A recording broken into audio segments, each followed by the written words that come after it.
26 seconds tonight. Incredible. The second punch, when I went in for that takedown, the one that was like kind of behind the ear. Yeah. I was out on my feet and I didn't know it at the time. As I wake up, I'm falling down. Like the pain from the knee on the way down is what woke me up. So I thought like, oh, my knee just gave out, like some freak accident. Yeah. You know, and I really had to look at the tape where he hit me, because going into the takedown, like the last thing I remember is feeling the back of his knee.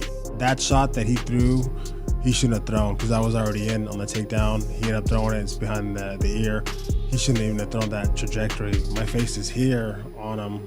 He needs to do this, not this. Like in practice or something, like I'm already past your punches. Right. I'm in on the leg. He's very dangerous in two aspects. One, yes, a lot of power and tremendous athlete, of course, but he needs better control, you know? Yo, what is up? It's that time, it's that hour. It's Righteous with another video. All right, so this video is going to be about Francis Ngannou and his history in the UFC. I'm just trying to give some backstory, trying to figure out if there's evidence of Francis Ngannou having some past of people complaining about him hitting behind the head. Tyson Fury complained about this. I'm not trying to create a narrative, but being that he's a UFC fighter or MMA fighter, ex-UFC fighter, coming into the boxing world, I would like to know a little bit more. So if there's any UFC fans or any MMA fans in the comments, or if you guys are subscribed to me, please let me know, because I'm interested in this topic. You know, obviously I don't have the time to really go deep, but I will start researching little by little to find out exactly what was going on with the complaints of dirty tactics. So Tyson Fury complained about this. Now, I will say that Tyson Fury did not look that great on a couple Saturdays ago. But to be honest with you, I really know that he's capable of doing more. Maybe he lost his passion for the fight game. He lost his passion for the fight game. But there's still no excuse. You're making millions of dollars. You're in front of millions of people fighting. And you're fighting a very dangerous man. And he's calling you out. Because, unfortunately for Tyson Fury, Francis Ngannou is now asking for a rematch again on TMZ. So it's very different after the fight. You ask for a rematch. But if you're going on Twitter, if you're going on Instagram, you're going on TMZ, and you're saying, I want a rematch, this is going to be a problem. Because the thing is that most of the people that were watching the fight thought that he won. At least when it comes to most people that are casuals that don't watch every day, or from what I saw in the comments everywhere, I think most people thought it was either a draw or Francis won. So that is an issue. And then number two, when you got Tyson Fury not looking so great and being dropped, it does make people think like, okay, so then Tyson needs to stop. You know, we would rather see Francis Ngannou versus Deontay Wilder. Now that's an impressive fight, and honestly, I would want to see both. Tyson Fury is more tactical. He can actually be a little dirty himself as well, so it's not something that would shock me, because if they both fought, I think they both would clash when this kind of style of fighting, and then it would cause like a martial arts type of vibe where something crazy is about to happen. The same thing would happen with Wilder, because the thing is, Wilder also defends with his arms and things like that.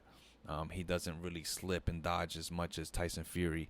He's not using the ropes and whatnot.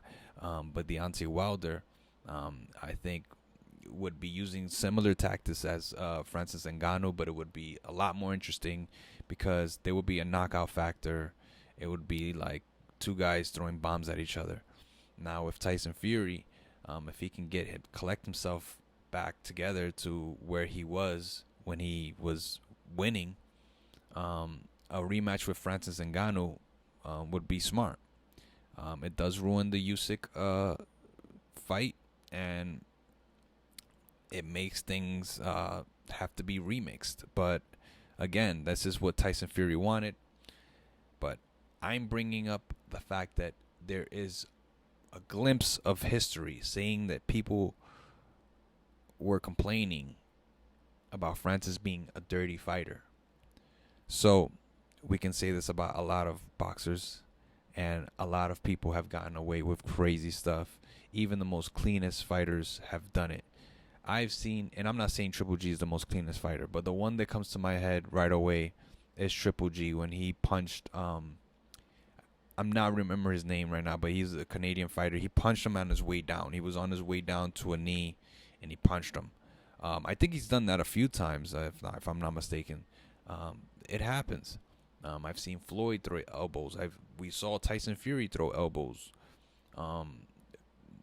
It's happened countless times, man. I've seen Deontay Wilder hit people in the back of the head before he was known as the WBC champion, or when he was in his early defenses. So we seen this before.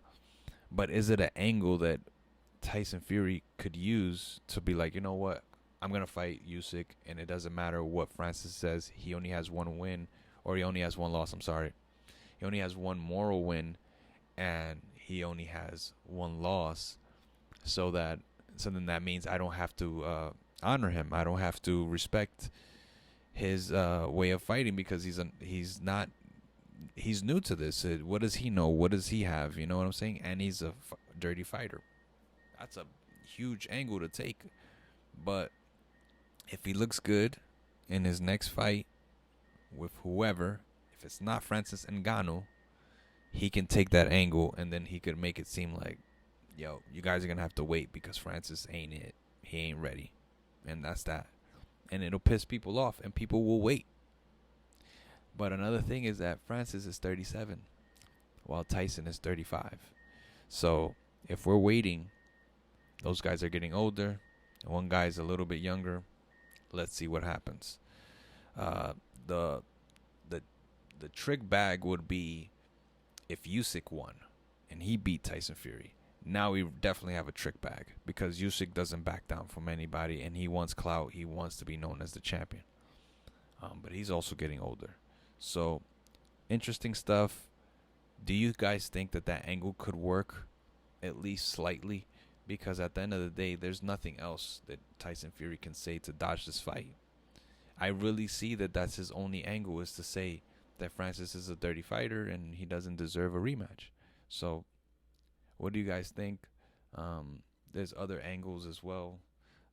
Just in general, he could just be like, I'm retiring, or the Usyk fight was in motion, so that's what's it. And I'm not talking about Francis. If he goes that route, then he's really, really taking a bad route, because he's going to get pummeled by the media.